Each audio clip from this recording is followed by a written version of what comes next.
ہمارے بیچ جو خصوصی مہمان ہیں استاد محترم فضیلت الشیخ محمد شریف حفظہ اللہ، ان کا تعلق پاکستان کے شہر فیصلہ آباد سے ہے اور انہوں نے عالمی اور دینی ادارہ مدینہ یونیورسٹی سے تعلیم حاصل کی اور اس کے بعد فیصلہ آباد پاکستان میں ہی دعوت و تبلیغ میں الحمدللہ مشغول ہیں اور بالخصوص درس و تدریس میں، اور اس میں بھی استاد حدیث کی حیثیت سے الحمدللہ وہ خدمت انجام دے رہے ہیں۔ اللہ تعالیٰ ان کی محنت کو قبول فرمائے، اللہ ان کے علم و عمل میں برکت عطا فرمائے، خالص اللہ رب العالمین کی رضا کے لیے مزید کام کرنے کی توفیق عطا فرمائے، آمین یا رب العالمین۔ یہ ہم لوگوں کے لیے بہت ہی اچھا اور سنہرا موقع ہے کہ شیخ صاحب یہاں تشریف لائے اور ہم لوگ ان سے استفادہ نہ کر سکیں، اسی لیے اس موقع کو غنیمت سمجھتی ہوئے الحمدللہ یہاں ہم لوگ جمع ہوئے ہیں۔ اور قبل اس کی یہ کہ شیخ صاحب کا درس شروع ہو، اس سے پہلے تلاوت کلام اللہ پیش کرنے کے لیے میں دعوت دیتا ہوں بھائی قاری زبیر صاحب حفظہ اللہ کو تشریف لائیں اور چند آیات پیش کریں۔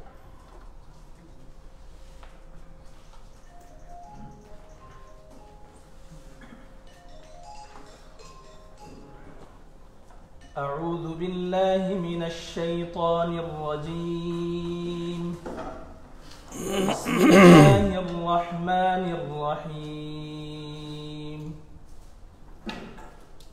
ان الذین کفروا ينفقون اموالهم ليصدوا عن سبیل اللہ فسينفقونها ثم تكون عليهم حسرة ثم يغلبون والذين كفروا إلى جهنم يحشرون ليميز الله الخبيث من الطيب ويجعل الخبيث بعضه على بعض فيركمه جميعا فيجعله في جهنم أولئك هم الخاسرون قل للذين كفروا إن ينتهوا يغفر لهم ما قد سلف وإن يعودوا فقد مضت سنة الأولين وقاتلوهم حتى لا تكون فتنة ويكون الدين كله لله فإن انتهوا فإن الله بما يعملون بصير وإن تولوا فاعلموا أن الله مولاكم نعم المولى ونعم النصير بارک اللہ فیک۔ قاری زبیر صاحب ماشاءاللہ بہت ہی اچھی آواز میں تلاوت کلام اللہ پیش کر رہے تھے، اللہ انہیں جزائے خیر عطا فرمائے، آمین۔ ابھی تلاوت سے پہلے فضیلت الشیخ محمد شریف حفظہ اللہ کا جو مختصر تعارف پیش کیا گیا، اس میں ایک بات یہ بھی ہے کہ درس و تدریس اور دعوتی سرگرمیوں کے ساتھ ساتھ ماشاءاللہ شیخ صاحب التربیہ اسلامیہ نامی ادارہ کے مدیر بھی ہیں، اللہ انہیں مزید حوصلہ دے، مزید توفیق دے اور اللہ خصوصی ان کی مدد فرمائے، آمین یا رب العالمین۔ ہمارے بیچ میں شیخ صاحب حجیت سنت یا حجیت حدیث کے موضوع پر انشاءاللہ درس پیش کریں گے، آپ لوگ بغور سنیں۔ اور ایک بات کا یہ اعلان بھی ہے کہ درس کے آخر میں انشاءاللہ اسی درس سے کچھ سوالات بنائے جائیں گے اور جواب دینے والے بھائیوں کے لیے تو اصل انعام اللہ کے پاس ہے، لیکن انشاءاللہ ہمت افزائی کے لیے کچھ انعام انشاءاللہ ہم یہاں بھی پیش کریں گے انشاءاللہ۔ تو حجت حدیث کے موضوع پر شیخ صاحب بیان پیش کریں گے، جزاک اللہ۔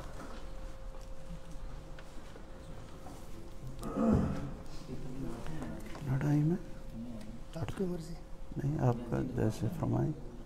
1 گھنٹہ 38 منٹ ہے، 7:38۔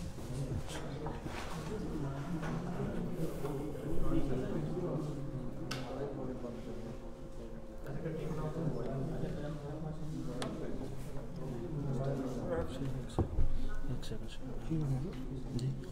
اس کو تھوڑا سا آواز نہیں آتا، اس کو فولڈ کر کے اس میں کر کے یہاں ایسے ایسے کر کے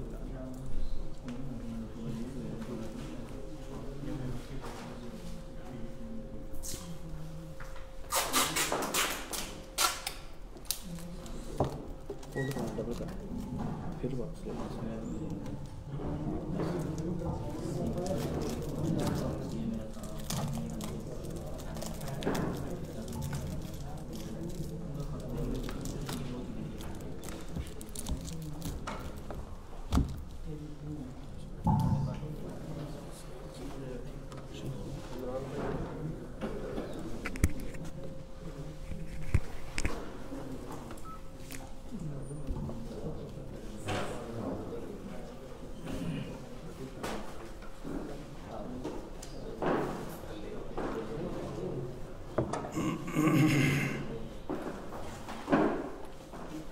السلام علیکم ورحمۃ اللہ وبرکاتہ۔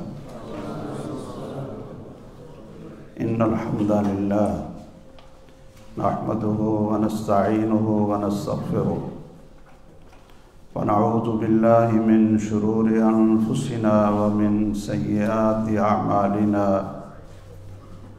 من يهده الله فلا مضل له ومن يضلل فلا هادي له، وأشهد أن لا إله إلا الله وحده لا شريك له، وأشهد أن محمدًا عبده ورسوله صلى الله تعالى عليه وآله وسلم.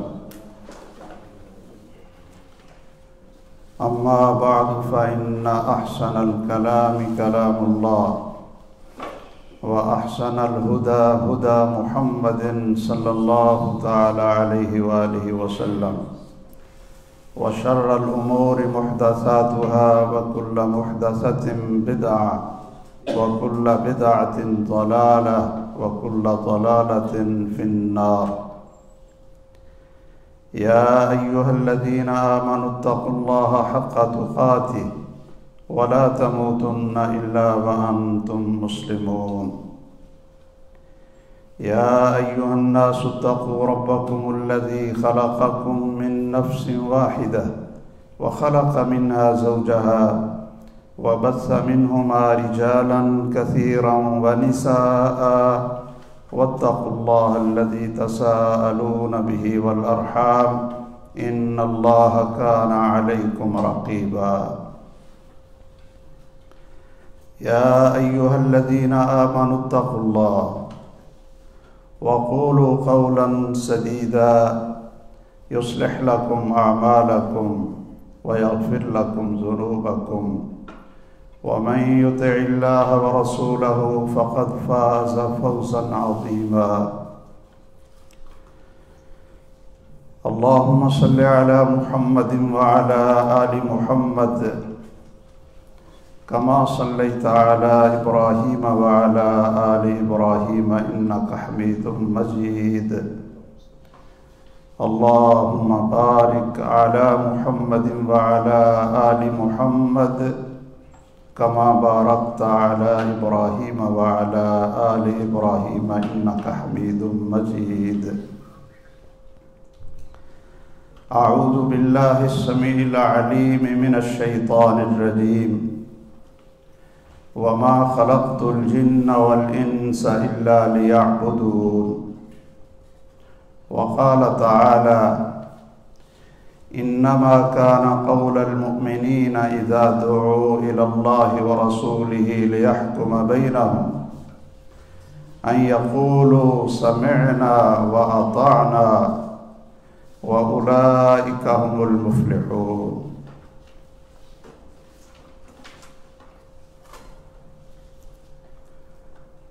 بہت ہی قابل صد احترام علماء و مشائخ اور قابل قدر میرے بزرگوں اور بہت ہی عزیز اور پیارے بھائیوں اور طالبان علم نبوت، پیارے طلبہ، میرے لیے بڑی سعادت اور خوشی کا وقت ہے کہ آپ مبارک حضرات کے وجوہ نیرہ کی زیارت کا موقع ملا اور کچھ کہنے اور سننے کی اللہ عز و جلال نے توفیق اور فرصت عطا فرمائی۔ آئیے اس مجلس میں ہم اس بات پر غور کرتے ہیں کہ اللہ عز و جلال فرماتے ہیں کہ میں نے جنوں اور انسانوں کو صرف اپنی بندگی کے لیے پیدا کیا ہے، کہ جن ہیں انسان ہیں، ان کا مقصد تخلیق وہ یہ ہے کہ یہ اللہ تعالیٰ کی پسندیدہ، اللہ کی مرضی پر زندگی گزاریں، ایسی زندگی گزاریں جو اللہ کو پسند ہو اور اللہ عز و جلال ان سے خوش ہو جائے۔ لیکن یاد رکھیے کہ انسان کو اللہ عز و جلال نے دیکھنے والی آنکھیں بھی دیں، سننے والے کان بھی دیے اور محسوس کرنے والے بڑے حساس اعضاء بھی دیے، اور ساتھ یہ مطالبہ کیا کہ تم اس طرح کی زندگی گزارو جو مجھے پسند ہے۔ اب یہاں یہ سوال پیدا ہوتا ہے کہ اللہ وہ کون سی زندگی ہے کہ جس کو ہم اختیار کریں اور اس پر ہماری موت آ جائے تو وہ زندگی تجھے پسند ہو اور ہم کامیاب زندگی گزار کر قیامت کے دن تیرے سامنے پیش ہو جائیں۔ تو اس زندگی کو اللہ عز و جلال نے صرف انسانی عقل پر نہیں چھوڑا کہ تم خود آنکھوں سے دیکھ لو اور میری پسند کی زندگی گزار لو، انسان کی عقل پر نہیں چھوڑا، انسان کی بصیرت اور بصارت پر نہیں چھوڑا، انسان کی معلومات کے اوپر ہر انسان کو نہیں چھوڑا، بلکہ اللہ عز و جلال نے انسان کو بتانے کے لیے کہ میری پسندیدہ زندگی کون سی ہے، اور انسان کو دیکھتے ہوئے کہ جو کچھ میں نے اس کو صلاحیتیں دی ہیں اگر اسی پر چھوڑ دیں تو اس کو تو یہ پتہ نہیں ہوتا کہ دیوار کے پیچھے کیا ہے، اس کی عقل تو اتنا کام نہیں کر سکتی کہ اس کی پیٹھ کے پیچھے کیا ہے، اس کو تو اپنے نفع اور نقصان کا علم نہیں ہوتا، چہ جائے کہ اس بات کا اس کو پتہ چل جائے کہ کیسی زندگی، کیسی یہ طرز زندگی جو اللہ کو پسند ہے وہ اپنی عقل سے اور اپنی معلومات سے اس کو حاصل کر سکے۔ اس لیے اللہ عز و جلال جو ہمارے خالق ہیں، مالک ہیں اور اللطیف الخبیر ہیں، انہوں نے انسانوں کی ہدایت کے لیے انبیاء اور رسل کا سلسلہ مبارکہ شروع کیا،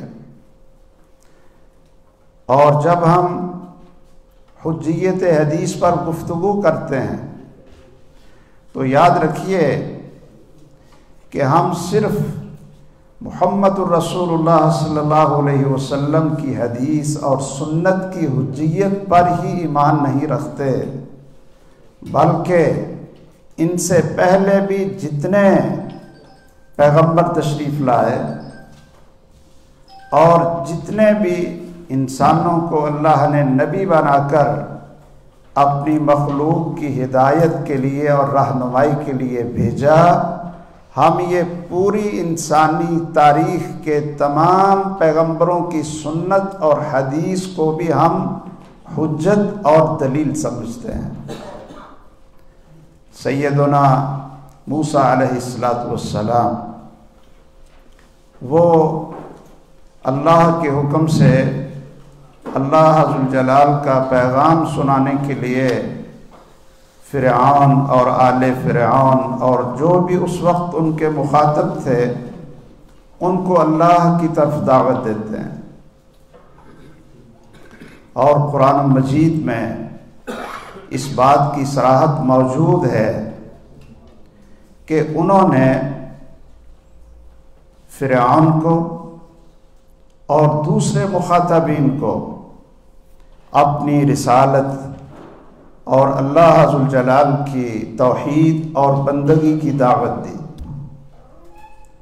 کوئی کتاب پیش نہیں کی، بلکہ ابھی تک سیدنا موسیٰ علیہ السلام کے اوپر کوئی کتاب نازل بھی نہیں ہوئی تھی،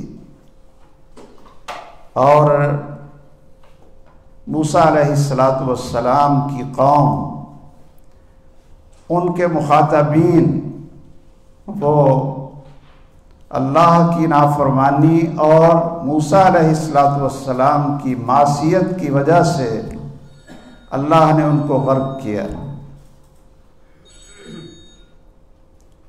اب سوال پیدا ہوتا ہے کہ ابھی کتاب تو نازل نہیں ہوئی تھی، یہ لکھی ہوئی الواح یہ تو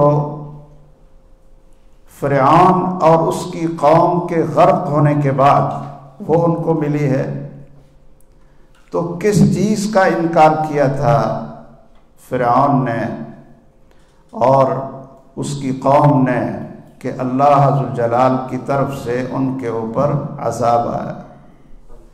وہ موسیٰ علیہ السلام کی حدیث ہی تھی، موسیٰ علیہ السلام کی دعوت ہی تھی، اور موسیٰ علیہ السلام کی زبان مبارک سے نکلنے والی اللہ کی طرف سے وحی ہی تھی، وہ کتاب کی شکل نہیں تھی۔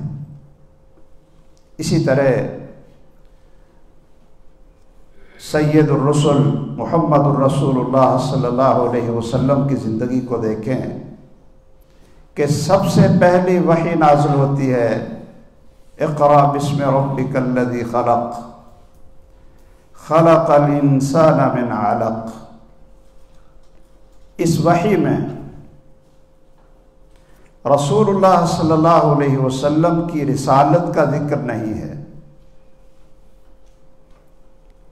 آپ کے اوپر آیات کے نزول کا ذکر ہے، اور رسول اللہ صلی اللہ علیہ وسلم نے گھر آ کر سیدہ خدیجہ رضی اللہ تعالی عنہا کو بتلایا کہ اس طرح غار حرا میں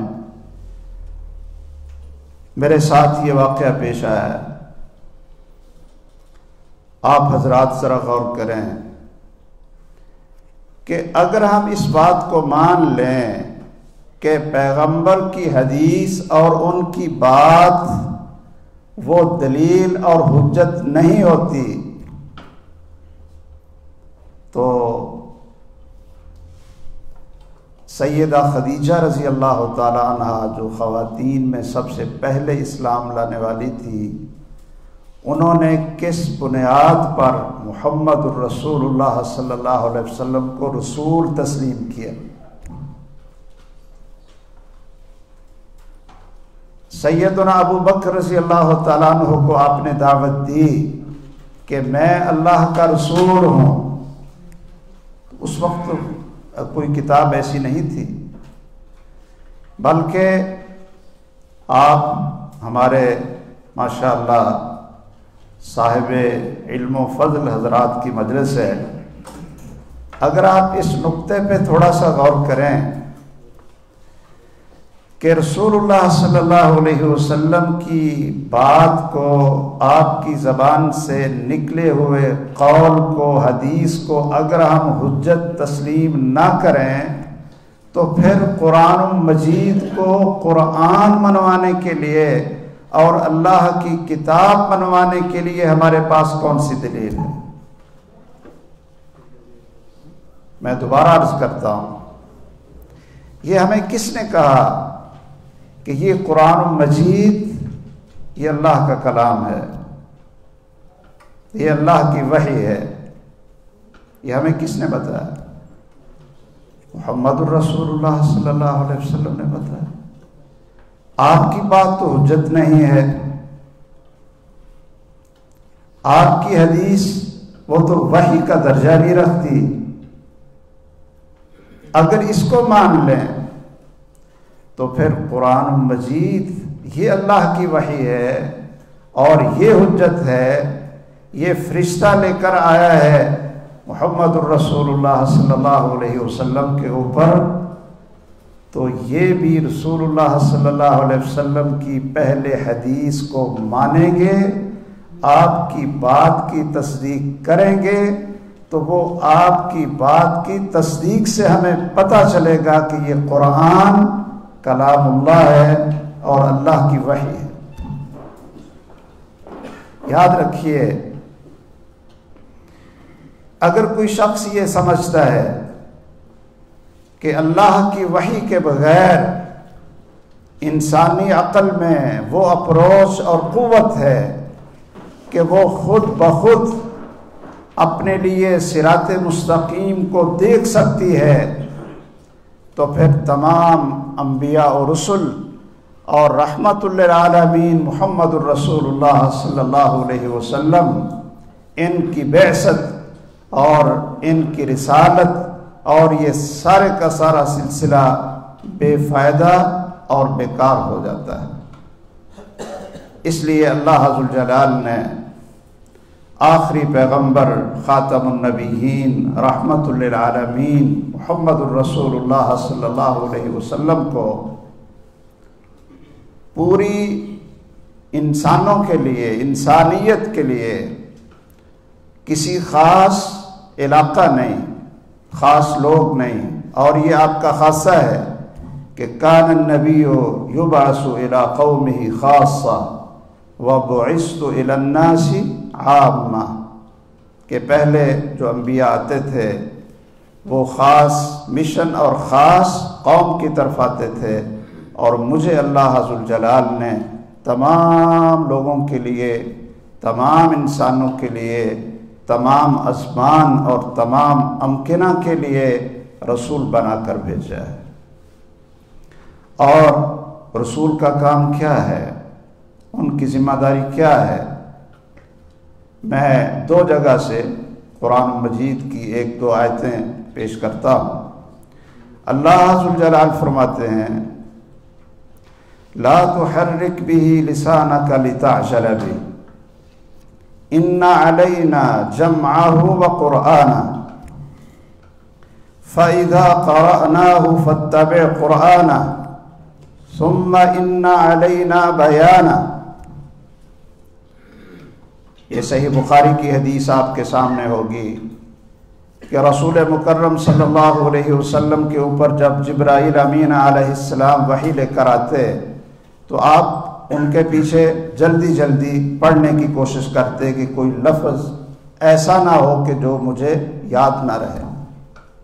تو اللہ ذوالجلال نے فرمایا لا تحرک به لسانک لتعجل به، آپ کو اس مشقت میں پڑھنے کی ضرورت نہیں، یہ ہماری ذمہ داری ہے۔ اب تین ذمہ داریاں اللہ ذوالجلال نے اپنے اوپر لی۔ ان علینا جمعہ، عبداللہ ابن عباس رضی اللہ تعالیٰ عنہ کی حدیث صحیح بخاری کے شروع میں، ان علینا جمعہ ای حفظہ و ضبطہ فی صدرک، ہماری پہلی ذمہ داری یہ ہے کہ یہ قرآن مجید آپ کے سینے میں اس کو محفوظ کریں گے۔ ایک ذمہ داری. اِنَّ عَلَيْنَا جَمْعَهُ وَقُرْآنَهُ.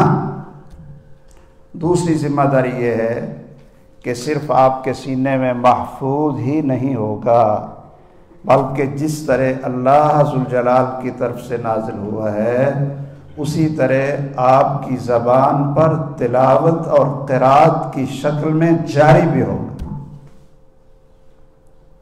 چنانچہ آپ نے فرمایا تھا انزل القرآن علی 7 احرف. رسول اللہ صلی اللہ علیہ وسلم پر جیسے قرآن نازل ہوا، جن قراءات میں ہوا، آپ نے انہی الفاظ انہی قراءات کے ساتھ اپنے صحابہ کو سکھا دیا. اگر یہاں مجلس میں کوئی کلیت القرآن کا طالب علم موجود ہو تو وہ اس بات کو اچھی طرح سمجھتا ہے کہ قراءات متواترہ، ہمارے ہاں تو چونکہ قراءت حفص وہ زیادہ مشہور ہے، لیکن باقی قراءات بھی اسی طرح محفوظ ہوئیں جس طرح اللہ ذوالجلال نے نازل فرمائی تھیں. اگر آپ مالک یوم الدین پڑھتے ہیں تو اسی طرح یہ بھی محفوظ ہے. آپ دوسرے علاقوں میں چلے جائیں کہ مالک یوم الدین بھی رسول اللہ صلی اللہ علیہ وسلم کی ہی زبان سے نکلا ہوا لفظ ہے. اور یہاں میں یہ صرف چلتے ہوئے عرض کرتا جاؤں کہ ایک واقعے کی وجہ سے بعض لوگوں نے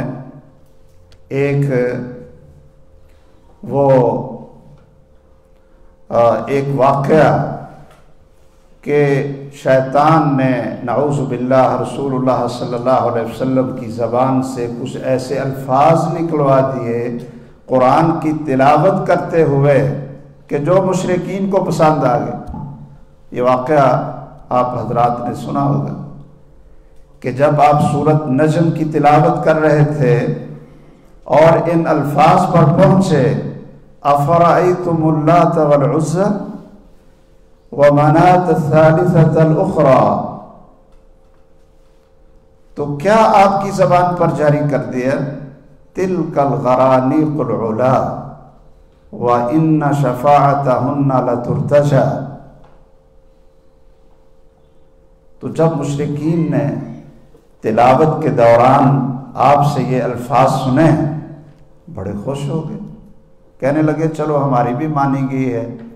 ہم کہتے تھے کہ جو اللہ ہے اس کی بھی عبادت کریں، اس کی بھی شان ہے، اور جو دوسرے ہمارے الہ ہیں ان کی بھی شان ہے. تو صلح ہو گئی، مصالحت ہو گئی.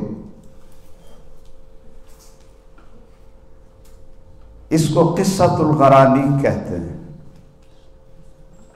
کیا یہ ممکن ہے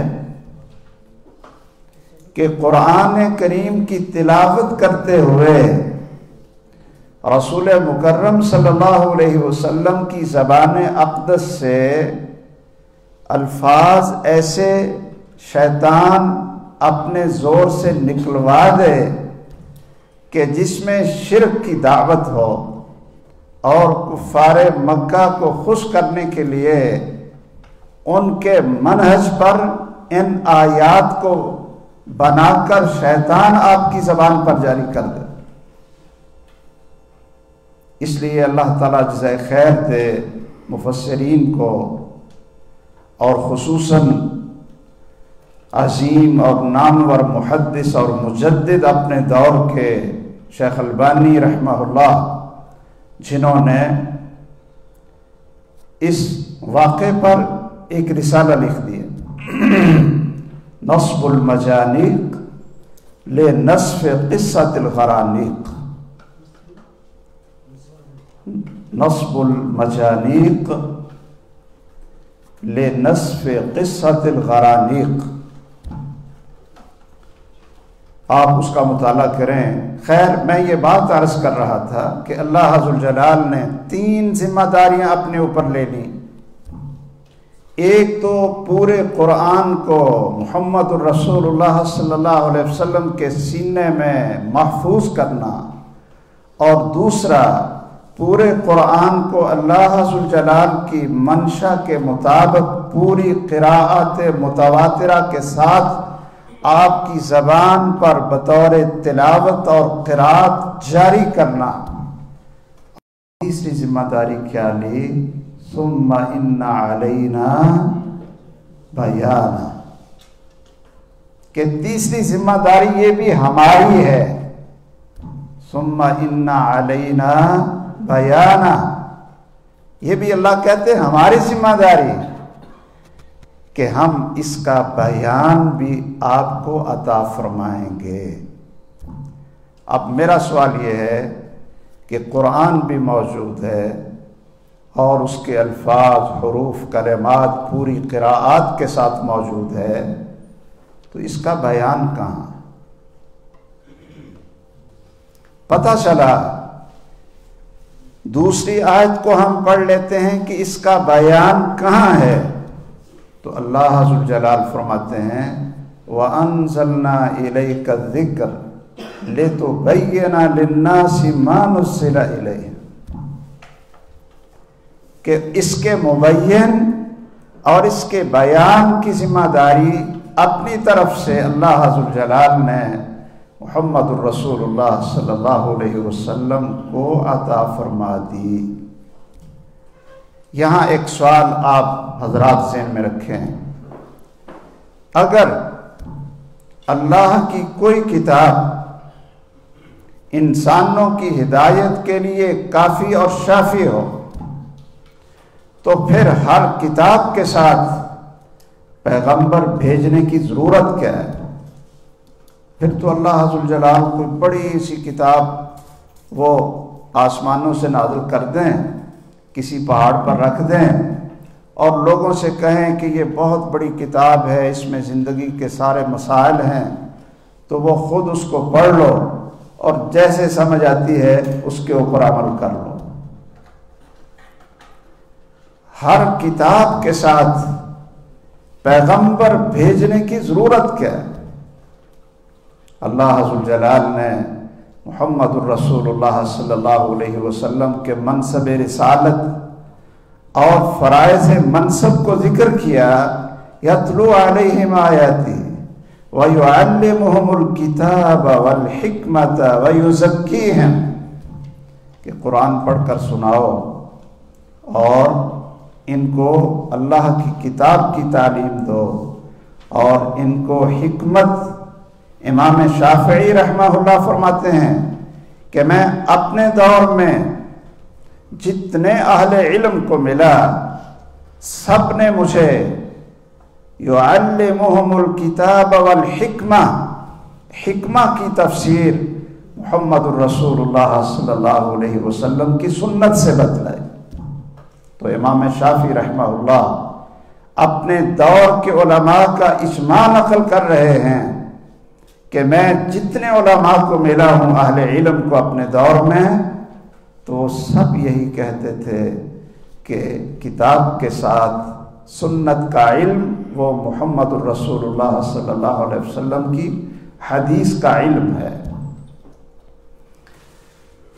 ویسے مجھے یہ بات بھی عجیب سی لگتی ہے، آپ حضرات بھی ذرا اس پر غور کر لیں کہ ہم اللہ پر ایمان رکھتے ہیں کہ اللہ ہمارا خالق ہے، مالک ہے، سچا معبود ہے، اور یہ قرآن یہ اللہ کی کتاب ہے، اللہ کی وحی ہے، اور پھر ہم یہ کہیں کہ ٹھیک ہے لیکن ہم قرآن کو دلیل نہیں مانتے۔ یہ اس دور کے لیے تھا، اس دور کے لیے نہیں ہے۔ اس دور کے لیے مرکز ملت ہے، مرکز ملت یہ ہماری عقل ہے یا پارلیمنٹ ہے کہ جو ہماری زندگی گزارنے کے طریقے اور اصول اور ضابطے بناتی ہے۔ تو کیا کوئی بندہ مسلم اس کو مسلمان کہنے کے لیے تیار ہوگا کہ یہ اللہ کو تو ماننے کا دعوے دار ہے لیکن اس کی بات کو، اس کی وحی کو، اس کی کتاب کو اپنے لیے دلیل اور حجت نہیں مانتا۔ ہر شخص وہ عالم ہو بلکہ ان پڑھ بھی ہو تو وہ بھی کہے گا کہ یہ شخص مسلمان نہیں ہے، کہ یہ قرآن کو اپنے لیے دلیل نہیں مانتا، یہ کہتا ہے جی اس دور کے لیے تھا۔ تو کیا یہ بھی بڑے تعجب کی بات نہیں ہے کہ ہم کہیں کہ محمد رسول اللہ صلی اللہ علیہ وسلم رسول اللہ ہیں، اللہ کی طرف سے ہماری ہدایت کے لیے بھیجے گئے ہیں، لیکن ہم پر ان کی بات کو ماننا یہ کوئی ضروری نہیں ہے۔ ہم قرآن کی تفسیر اپنی مرضی سے کریں گے، آپ کی رسالت، آپ کا بیان، آپ کی حدیث اور سنت یہ تو صرف ان بتوؤں کے لیے تھی کہ جن میں کوئی علم، کوئی شعور، کوئی وہ پڑھے لکھے لوگ نہیں تھے، امیین تھے۔ لیکن اب تو ہم بڑے علوم سیکھ لیے اور بڑی دور تک پہنچ گئے، تو ہم خود قرآن کی تفسیر کر سکتے ہیں۔ تو محمد الرسول اللہ کی گواہی دینے کے باوجود وہ شخص رسول اللہ کی بات کو اپنے اوپر فرض اور واجب نہیں سمجھتا۔ تو یاد رکھیے کہ جس طرح اللہ کی بات کا انکار، اس کی حجت کا انکار یہ سب کے نزدیک کفر ہے، اسی طرح محمد الرسول اللہ صلی اللہ علیہ وسلم کو رسول اللہ مان کر ان کی کسی ایک بھی حدیث اور سنت کا انکار کر دینا یہ بھی بالاجماع یہ کفر ہے۔ اسی لیے امام سیوطی رحمہ اللہ وہ نقل فرماتے ہیں کہ تمام امت کا اس بات پر اجماع ہے کہ اگر رسول اللہ صلی اللہ علیہ وسلم کی کوئی حدیث اور سنت صحیح ثابت ہو جائے محدثین کی شروط کے مطابق، اور وہ شخص اس کو پڑھ بھی لے پھر اس کا انکار کر دے، تو وہ فرماتے ہیں کہ پوری امت کا اس بات پر اجماع ہے کہ وہ شخص کافر ہے، مرتد ہے، اور اگر اس حالت میں اس کو موت آئی تو وہ یہودیوں کے ساتھ اور عیسائیوں کے ساتھ، کافروں کے ساتھ اٹھایا جائے گا، اہل ایمان کے ساتھ اس کا حشر نہیں ہوگا۔ مفتاح الجنہ جو ان کی کتاب ہے اس کے شروع کے اندر ہی یہ عبارت موجود ہے۔ کوئی مسلمان ایسا نہیں کہ جو یہ کہے کہ اللہ کی بات قرآن اور محمد الرسول اللہ صلی اللہ علیہ وسلم کی بات وہ آپ کی حدیث اور سنت وہ ہمارے لیے دلیل نہیں ہے، بلکہ رسول اللہ کا معنی ہی یہ ہے کہ آپ جو کچھ بولتے ہیں، جو کچھ کرتے ہیں، اور جو کچھ اپنی آنکھوں سے دیکھ کر خاموش رہتے ہیں، وہ ساری کی ساری اللہ کی وحی ہے، حجت ہے اور دلیل ہے، جس کو حدیث قولی بھی کہتے ہیں، حدیث فعلی بھی کہتے ہیں، اور اس کو تقریر بھی کہتے ہیں۔ یہ رسول کا معنی ہے۔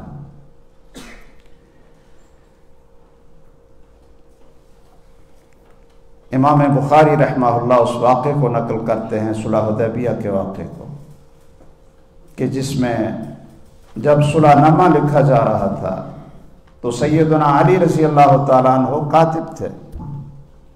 انہوں نے کیا لکھا؟ ھذا ما قاضى علیہ محمد الرسول اللہ و سہیل بن عمر، کہ یہ وہ شرطیں ہیں جس پر مسلمانوں کی طرف سے محمد الرسول اللہ صلی اللہ علیہ وسلم اتفاق کر رہے ہیں، اور کفار کی طرف سے سہیل بن عمر ہے۔ تو سہیل بن عمر نے اسی وقت کہا، کیا کہا؟ وہ رسول کا معنی سمجھتے تھے، ہم تو شاید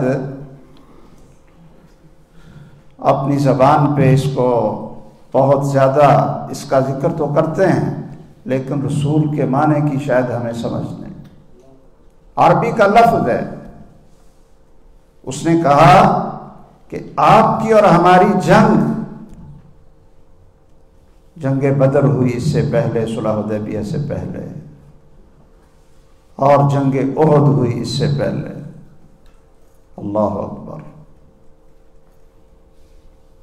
یہ ساری جنگیں ان کی بنیاد ہی یہ تھی کہ ہم آپ کو محمد ابن عبداللہ مانتے تھے اور آپ اپنے آپ کو محمد الرسول اللہ کہتے تھے۔ اگر اس معاہدے میں اس لفظ کو ہم تسلیم کر کے مہر لگا دیں کہ ایک طرف سے محمد الرسول اللہ، تو اس کے الفاظ ہیں صحیح بخاری میں، لو نقول انک رسول اللہ لاتبعناک۔ او بھائی، جھگڑا ہی ہمارا یہ جھگڑا ہی ہے۔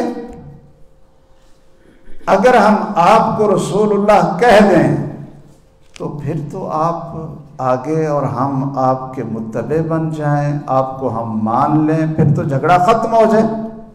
جھگڑا ہی یہی ہے۔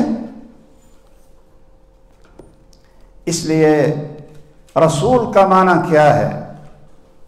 رسول کا معنی یہ ہے کہ جو بولے تو اس کی زبان کے بول کو حق اور وحی قرار دیا جائے، جو عمل کرے تو اس کے عمل کو اللہ کی طرف سے بیان قرار دیا جائے، انا علینا بیانا، اور وہ کسی چیز کو دیکھ کر اس پر خاموش رہے تو اس کی خاموشی کو بھی اللہ ذوالجلال کی تقریر اور اللہ کی طرف سے بیان قرار دیا جائے۔ رسول کی یہ اتھارٹی کسی امتی کو مل نہیں سکتی۔ امتی کا قول غلط بھی ہو سکتا ہے، صحیح بھی ہو سکتا ہے۔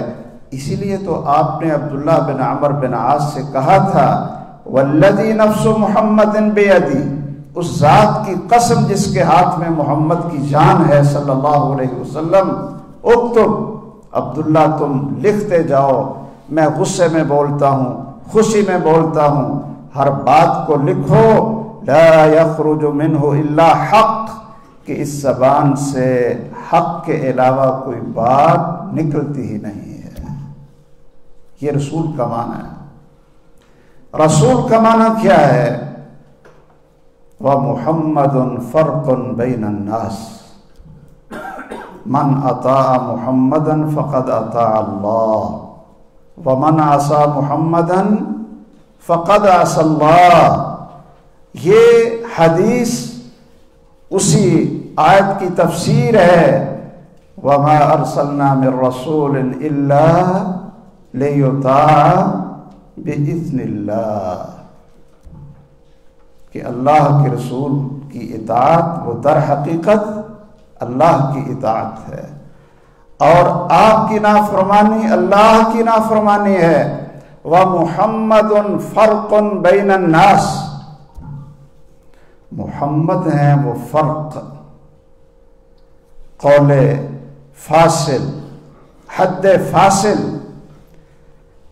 جنت اور جہنم کے فیصلے کرنے ہوں تو محمد سے ہوں گے، حق اور باطل کے فیصلے کرنے ہوں تو محمد سے ہوں گے، اور کفر اور اسلام کے فیصلے کرنے ہوں وَمُحَمَّدٌ فَرْقٌ بَيْنَ النَّاسِ۔ آئیے، یہ بات تو مسلمانوں کے لیے کوئی اتنی مشکل نہیں تھی کہ اب مسلمانوں کے سامنے ہی اس موضوع پر گفتگو کی جائے کہ اللہ کے بندو، اللہ کی بات بھی مان لو، قرآن مجید اور رسول اللہ صلی اللہ علیہ وسلم کی حدیث اور سنت بھی مان لو۔ یہ مسلمانوں کو یہ بات کہی جائے، لیکن چونکہ معاشرے میں وہ فتنے، وہ دجل، وہ تلبیس اور وہ شیطانی شکوک اور شبہات پیدا کر دیے گئے۔ کلمہ پڑھنے والے لوگ ایسے اٹھے کہ بعض نے تو یہ کہہ دیا کہ جی بس یہ اکیلا قرآن حجت ہے، اور قرآن کو بھی ہم جیسے سمجھیں گے ویسے ہم لوگوں کے سامنے رکھیں گے، عقل یہ قرآن پر حاکم ہے، عقل قرآن پر حاکم ہے۔ ہمارے بر صغیر میں اس فتنے کو بہت زیادہ پھیلانے والا وہ شخص تھا جس کو سر سید کہتے تھے کہ قرآن پر بھی اگر حاکم ہے تو وہ عقل ہے۔ چنانچہ اس نے اپنی جو اس نے قرآن کی تفسیر لکھی وہ آپ حضرات تو پڑھیں گے تو آپ اس کو بڑا عجیب سمجھیں گے کہ یہ شخص کیا مسلمان تھا، جو کہتا ہے کہ کہاں وہ موسیٰ علیہ السلام کی لاٹھی سانپ بن گئی، یہ عقل تو مانتی نہیں، کہاں وہ موسیٰ علیہ السلام نے لاٹھی ماری اور پتھر سے وہ چشمے پھوٹ پڑے اور 12 چشمے، کہتا ہے یہ مولویوں کو سمجھ نہیں آتی۔ وہ تو اللہ نے کہا تھا فَاضْرِب بِعَصَاكَ الْحَجَرَ کہ اس لاٹھی پر ٹیک لگا کر پہاڑ پر چڑھتے جاؤ، لاٹھی پر ٹیک لگا کر پہاڑ پر چڑھتے جاؤ، اور جب آپ پہاڑ پر چڑھیں گے تو وہاں آپ دیکھیں گے کہ 12 چشمے وہ پہلے سے بنے ہوئے۔ تمام معجزات کا منکر، فرشتوں کے وجود کا منکر، کہ جبرائیل نام کی کوئی شخصیت نہیں تھی، یہ تو وہ قوت ناطقہ تھی جو رسول اللہ صلی اللہ علیہ وسلم کو اللہ نے فہم و فراست دیا تھا، آپ اس سے بولتے تھے وہی قرآن بن جاتا تھا۔ کوئی فرشتہ نہیں، کوئی جبرائیل نہیں۔ ہمارا ان لوگوں سے اس وقت ہم ان کے مخاطب نہیں۔ ایسے لوگ بھی آئے کہ جنہوں نے یہ کہا کہ چونکہ رسول اللہ صلی اللہ علیہ وسلم کی حدیث اور سنت لکھی ہوئی نہیں تھی، 300 سال بعد لکھی گئی، اس لیے ہم اس کو حجت نہیں سمجھتے۔ یہ بات بھی تمام علماء نے صراحت سے لکھی کہ اول تو یہ دعویٰ غلط ہے۔ جس طرح قرآن مجید لکھا ہوا آسمان سے نازل نہیں ہوا، آسمان سے کتاب کی شکل میں نازل نہیں ہوا، کتاب کی شکل بنی، لیکن کب؟ نازل ہونے کے بعد۔ آپ پر قرآن نازل ہوتا تھا، آپ صحابہ کرام کو بلاتے تھے، ان سے لکھوا لیتے تھے۔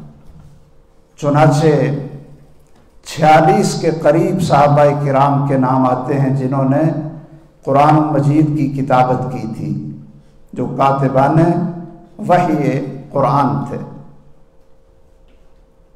اور پھر یہ جو آپ نے لکھوایا سیدنا ابو بکر رضی اللہ تعالیٰ عنہ کے دور میں، اس کو ایک جگہ پر محفوظ کیا گیا۔ آپ جانتے ہیں سیدنا زید بن ثابت رضی اللہ تعالیٰ عنہ اور ان کے ساتھ کچھ قریشیوں کی ڈیوٹی لگائی، اور پھر سیدنا عثمان غنی رضی اللہ تعالیٰ عنہ کے دور میں اسی قرآن کو جو سیدنا ابو بکر کے دور میں محفوظ کیا گیا تھا، اس کے مختلف نسخے کروا کر پورے عالم اسلام میں اس کو تقسیم کر دیا گیا۔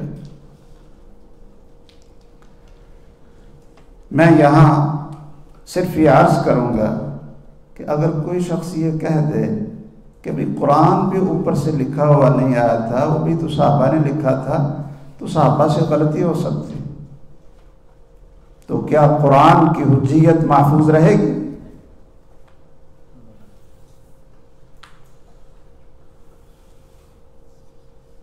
جس طریقے سے قرآن محفوظ ہوا، بے عین ہی اسی طریقے سے حدیث رسول صلی اللہ علیہ وسلم کو محفوظ کیا گیا۔ اگر قرآن مجید کے کاتبین کی تعداد 45-46 امام زرقانی نے لکھی ہے علوم القرآن میں، یہ سب سے بڑی تعداد یہی قول ہے، تو 56 یعنی اس سے بھی زیادہ محمد الرسول اللہ صلی اللہ علیہ وسلم کی حدیث کو لکھنے والے صحابہ کرام کی تعداد موجود ہے، 56 سے زیادہ صحابہ کرام۔ اور اب یہ باتیں بھی یعنی آپ کہہ لیں پرانی ہو گئی ہیں، یہ کس آیت کا ترجمہ یا معنی ہے کہ لکھی ہوئی چیز صرف حجت ہوگی، جو بغیر لکھی ہوئی چیز ہے وہ دلیل نہیں بنے گی، یہ کس آیت کا ترجمہ ہے جی؟ اگر آپ صرف قرآن کو ہی مانتے ہیں، یہ جو لوگ اپنے آپ کو اہل قرآن کہتے ہیں، پرویزی فکر کہ اگر ہم نے صرف قرآن کو ماننا ہے تو قرآن کی کون سی آیت ہے جو یہ کہتی ہے کہ صرف لکھی ہوئی چیز حجت ہوتی ہے؟ وہ تو خود قرآن لکھا ہوا نہیں تھا۔ اور اگر اللہ نے یہ ذمہ داری اٹھائی کہ میں کس کی حفاظت کروں گا، ذکر کی، تو ذکر قرآن مجید کے اندر قرآن کو بھی ذکر کہا اور محمد الرسول اللہ صلی اللہ علیہ وسلم کو بھی اللہ نے ذکر کہا۔ قرآن مجید میں دونوں چیزوں کو ذکر کہا، وَاذْكُرْنَ مَا يُتْلَى فِي بُيُوتِكُنَّ مِنْ آيَاتِ اللَّهِ وَالْحِكْمَةِ، دونوں ذکر ہیں اور دونوں کی تلاوت ہوتی تھی۔ الَّذِينَ قَدْ أَنزَلَ اللَّهُ إِلَيْكُمْ ذِكْرًا رَسُولًا يَتْلُو، اللہ نے جو تمہاری طرف ذکر نازل کیا، رسولہ وہ رسول ہے، اللہ نے پیغمبر کی باتوں کی بھی حفاظت کی اور قرآن کی بھی حفاظت کی۔ چلیے، بعض لوگوں کو یہ شکوک اور شبہات پڑ گئے کہ جی ٹھیک ہے ہم حدیث تو مانتے ہیں، کتابت حدیث کی ایک پوری تاریخ ہے، رسول اللہ صلی اللہ علیہ وسلم کے دور سے تابعین اور ائمہ محدثین، یہ جو بات ہے کہ 3 صدی ہجری میں یعنی 300 سال بعد حدیث کو لکھا گیا، یہ ایسے ہی جھوٹ ہے اور سفید جھوٹ ہے، جس طرح ہمارے بر صغیر میں یہ کہا جاتا ہے کہ بر صغیر میں پاک و ہند اور سندھ کے علاقوں میں اسلام صوفیہ کرام کی وجہ سے آیا تھا۔ جس طرح یہ بات جھوٹی ہے، غلط ہے، اسی طرح یہ بات بھی جھوٹی ہے کہ حدیث کو 3 صدی میں لکھا گیا۔ وہ بھائی موطا امام مالک یہ کب لکھا گیا؟ امام مالک رحمہ اللہ کی وفات کب ہے؟ 3 ہجری میں ہے۔ مصنف ابن ابی شیبہ ہے، مصنف عبد الرزاق ہے، اور صحیفہ حمام بن منبہ ہے جو سیدنا ابو ہریرہ کے شاگرد ہیں۔ چلیے، اگر کوئی آپ سے یہ بات کرے جی حدیث تو لکھی ہوئی نہیں تھی، تو میں نے یہ 3-4 چیزیں اس لیے عرض کی کہ آپ اس سے کہیں کہ پہلے آپ قرآن سے آیت پیش کرو کہ لکھی ہوئی چیز ہی حجت ہوتی۔ دوسری بات کہ لکھا ہوا تو قرآن بھی نہیں آیا تھا، وہ بھی اللہ نے انسانوں کے ذریعے اس کو محفوظ کیا، صحابہ کے ذریعے اور پھر قراء کے ذریعے، اور حدیث کو بھی اللہ عز و جلال نے صحابہ کے ذریعے، تابعین کے ذریعے اور محدثین کے ذریعے محفوظ کیا۔ دونوں میں کوئی فرق نہیں۔ اگر کوئی یہ کہتا ہے کہ جی ہم احادیث کو تو مان لیتے ہیں لیکن ہم اس حدیث کو نہیں مانتے جو ہماری عقل کے خلاف ہو، تو پھر ٹھیک ہے، قرآن کو بھی آپ تقسیم کر دیں کہ قرآن میں ان آیات کو مانیں گے جو ہماری عقل کے مطابق ہوں گی، اور جو ہماری عقل نہیں قبول کرتی ان قرآن کی آیات کو بھی ہم تسلیم نہیں کرتے ہیں۔ کیا آپ بڑے سے بڑے سائنسدانوں کو لے آئیں اور مختلف پرندوں کو ذبح کریں، اس کے گوشت کو الگ الگ جگہ پر رکھیں اور پھر ان پرندوں کا نام لے کر آپ ان کو بلائیں، تو کیا وہ اڑتے ہوئے، بھاگتے ہوئے اور پروں کو ہلاتے ہوئے آپ کے پاس آ جائیں گے؟ عقل تو نہیں مانتی۔ کس معجزے کو عقل مانتی ہے؟ پھر تو قرآن کا بھی انکار ہے، ٹھیک ہے۔ پھر یہ تفریق نہ کرو کہ ہم قرآن کو مانتے ہیں اور حدیث جو عقل کے خلاف ہے اس کو نہیں مانتے۔ تمہارے دل میں وہ نفاق ہے، وہ کفر ہے اور وہ دجل ہے کہ تم مسلمانوں کو گمراہ کرنا چاہتے ہو، اور صرف حدیث ہی نہیں بلکہ تم قرآن کے بھی منکر ہو۔ اور کچھ یہ کہتے ہیں کہ چونکہ احادیث ایک دوسرے کے خلاف ہیں، کسی حدیث میں کچھ ہوتا ہے، کسی حدیث میں کچھ ہوتا ہے، تو میرے بھائیوں اور میرے عزیزوں، آپ اس بات کو لکھ لیں کہ اگر قرآن مجید میں یہ صورتحال ہمیں نظر آئے کہ کسی جگہ پر کچھ لکھا ہوتا ہے، کسی جگہ پر کچھ لکھا ہوتا ہے، تو کیا خیال ہے پھر ہم قرآن مجید کو بھی دلیل نہیں مانیں گے؟ میں بہت سی آیات آپ کے سامنے پیش کر سکتا ہوں، لیکن بطور دلیل اور ہتھیار آپ اپنے پاس صرف ایک مثال لکھ لیں۔ اللہ عز و جلال فرماتے ہیں بہت سی جگہوں پر فَوَرَبِّكَ لَنَسْأَلَنَّهُمْ أَجْمَعِينَ، تیرے رب کی قسم ہم ان لوگوں سے ضرور پوچھیں گے۔ کیوں جی؟ ٹھیک ہے، اللہ تعالیٰ سوال کریں گے، قیامت کے دن پوچھیں گے۔ ایک جگہ پر اللہ تعالیٰ کہتے ہیں فَلَنَسْأَلَنَّ الَّذِينَ أُرْسِلَ إِلَيْهِمْ وَلَنَسْأَلَنَّ الْمُرْسَلِينَ، کہ ہم پیغمبروں سے بھی پوچھیں گے کہ جو تمہارے ذمہ تھا وہ تم نے اس کو ادا کیا، اور ہم پیغمبروں کی امتوں سے بھی پوچھیں گے کہ کیا پیغمبروں نے تمہارے پاس ہر چیز پہنچائی اور تم نے اس پر عمل کیا کہ نہ کیا؟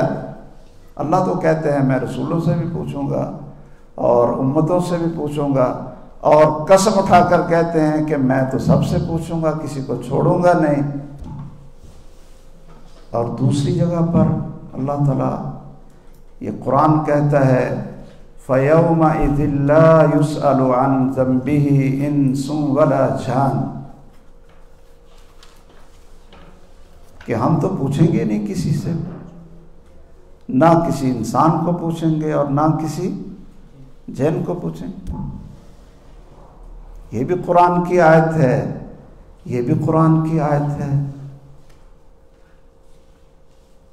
اگر اپنی علمی کوتاہی، کمزوری کی وجہ سے اس کو حدیث میں تطبیق دینے کا پتہ نہیں، حدیث کا فہم نہیں، تو وہ حدیث کو کہتا ہے جی حدیث ایک دوسرے کے خلاف ہے اس لیے ہم نہیں مانتے، تو پھر قرآن کی آیات جب ایک دوسرے کے خلاف ہوں تو پھر قرآن کو بھی نہیں مانتے۔ ان آیات کو قرآن سے نکال دیں۔ لیکن اللہ عز و جلال نے جن لوگوں کو یہ فن دیا تھا اور یہ علم دیا تھا وہ کیا کہتے تھے؟ امام ابن خزیمہ رحمہ اللہ محدث تھے، اہل الحدیث کے سرتاج تھے، وہ اعلان کرتے تھے کہ لوگوں من کان عندہ حدیثان یظن التعارض بینہما فلیأتنی بہما، کہتے تھے لوگوں کوئی شخص دنیا میں میرا چیلنج ہے کہ 2 صحیح احادیث اس کے پاس ہوں اور وہ سمجھتا ہے کہ یہ ایک دوسرے کے معارض ہیں، تو وہ میرے پاس آئے، میں اس کو بتاؤں گا کہ ان دونوں حدیثوں کے درمیان تطبیق کیا ہے۔ آئیے میں آخر میں یہ عرض کرتا چلوں کہ حدیث کا انکار یہ بہت کم لوگوں نے کیا، اس لیے کہ حدیث کے انکار سے قرآن کا انکار آتا ہے۔ اس لیے ان لوگوں نے یہ واضح تصادم کا راستہ سمجھتے تھے کہ خطرناک ہے، تو لوگ اس کی وجہ سے ہم سے دور ہو جائیں گے، اس لیے انہوں نے پھر کچھ اصول اور قواعد ایسے بنا لیے کہ یہ قواعد جو ہم نے بنائے ہیں اگر احادیث ان کے مطابق ہوں گی تو ہم مان لیں گے، اگر ان کے مطابق نہیں ہوں گی تو پھر ہم ان احادیث کو نہیں مانیں گے۔ اور یہ بھی انکار حدیث کا چور دروازہ ہے کہ محمد الرسول اللہ کی رسالت کی حیثیت کو چیلنج کیا جائے، کہ قواعد خود بنائے جائیں، یعنی قاعدے کون بنائے؟ خود بنائے، اور کہے کہ رسول اللہ کی حدیث کو ہم اس کے اوپر منطبق کریں گے۔ اسی طرح اصول اور قواعد کے نام سے خود بنائے اور قرآن مجید کی آیات کو اس کے اوپر ہم فٹ کرنے کی کوشش کریں گے، اس کے مطابق ہے اگر قرآن کی آیات اور رسول اللہ صلی اللہ علیہ وسلم کی احادیث تو پھر سمعنا و اطعنا، اگر نہیں ہے تو ہم کہیں گے کہ یہ نہ اللہ کا فرمان ہے اور نہ رسول اللہ کی حدیث، اس کو ہم نہیں مانیں۔ اس کی ترجمانی کرنے والے آج کل کے دور میں غامدی جیسے جو مسلمانوں کی اور پوری امت کے فقہا سے اختلاف، محدثین کے منہج سے اختلاف، یاد رکھیے کہ قرآن اور سنت ہمارے قواعد کا محتاج نہیں، ہم قرآن اور سنت کے محتاج ہیں۔ آپ کو یہ اتھارٹی کس نے دی؟ یہ حیثیت آپ کی یہ کہاں سے آئی کہ قاعدہ تم بناؤ اور اس کو قرآن اور سنت پر حاکم بناؤ؟ یہ معتزلہ کی وہ جگالیاں تھیں جن کو شیخ الاسلام ابن تیمیہ رحمہ اللہ اور ان کے شاگردوں نے ان کی ایک ایک چیز کو باطل اور اس کو فاسد قرار دیا اور ایسا پوسٹ مارٹم کیا کہ اللہ کی توفیق سے اللہ کی وحی کو ہر میدان میں غالب کر کے دکھایا۔ ان قواعد میں یہ قاعدہ کہ ٹھیک ہے جی ہم حدیث کو مان لیں گے لیکن عقائد میں اس کو تسلیم نہیں کریں گے۔ خبر واحد کی تقسیم اور متواتر کی تقسیم، اور اس پر یہ بنیاد، طلبہ ماشاءاللہ ان باتوں کو سمجھتے ہوں گے کہ خبر واحد چونکہ علم یقینی کا فائدہ نہیں دیتی، اس لیے خبر واحد کے ساتھ نہ کوئی عقیدہ ثابت ہوگا، نہ قرآن کی تخصیص ہوگی، نہ اس کی تقیید ہوگی، اور نہ کوئی زائد حکم بیان کیا جائے گا۔ یہ قاعدہ کہاں سے آ گیا؟ کس نے یہ بنایا؟ اصول کرخی میں اس قاعدے کی بنیاد کیا تھی؟ کل آیت تخالف ما علیہ اصحابنا فہی مؤولۃ او منسوخہ۔ کہتے ہیں کہ ہر وہ آیت جو ہمارے فقہا کے فتوے کے خلاف ہو، ہمارے فقہا کے فتوے کے خلاف ہو، اس کو یا ہم تعویل کریں گے اور یا ہم کہیں گے یہ منسوخ ہوگی. یہ اصول کرخی میں لکھا ہوا ہے. کل حدیث یخالف ما علیہ اصحابنا فہو ضعیف او مؤول او منسوخ. اور اگر کوئی حدیث ہمارے فقہا کے قول کے خلاف ہے تو ہم کہیں گے یہ تو ضعیف ہے، اگرچہ وہ بخاری کی کیوں نہ ہو، یا کہیں گے منسوخ ہو گئی، یا کہیں گے تعویل کر لو. میرے بھائیوں، یہ فکر صراحتاً تو انکار حدیث اور سنت کی نہیں، لیکن کیا یہ چور دروازہ نہیں کہ یہ جی ہمارا اصول ہے. اسی وجہ سے ایسے ایسے لوگ بھی آئے کہ حدیث کو پڑھا ہے، سمجھا ہے، اس کی صحت کو تسلیم کیا ہے، لیکن وہ کسی امام کے قول کے خلاف ہے تو پھر اس کا جواب تلاش کرنے کی کوشش کی.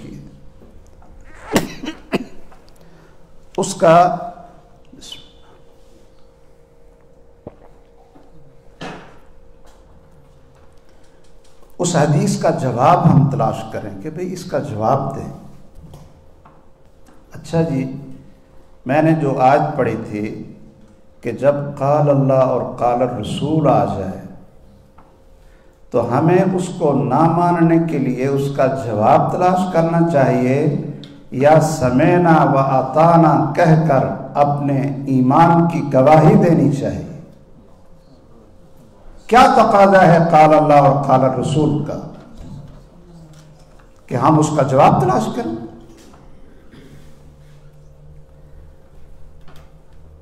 ایسے ایسے لوگ کہ مانتے ہیں کہ جی سیدہ عائشہ کی احادیث میں اور سیدنا عبداللہ ابن عمر کی روایات میں قولاً اور عملاً کہ وہ ایک وتر پڑھ لیتے تھے، ایک وتر، 2 رکعت پڑھ کر سلام پھیرتے، پھر باتیں کر لیتے اور پھر 1 رکعت وتر پڑھ لیتے تھے.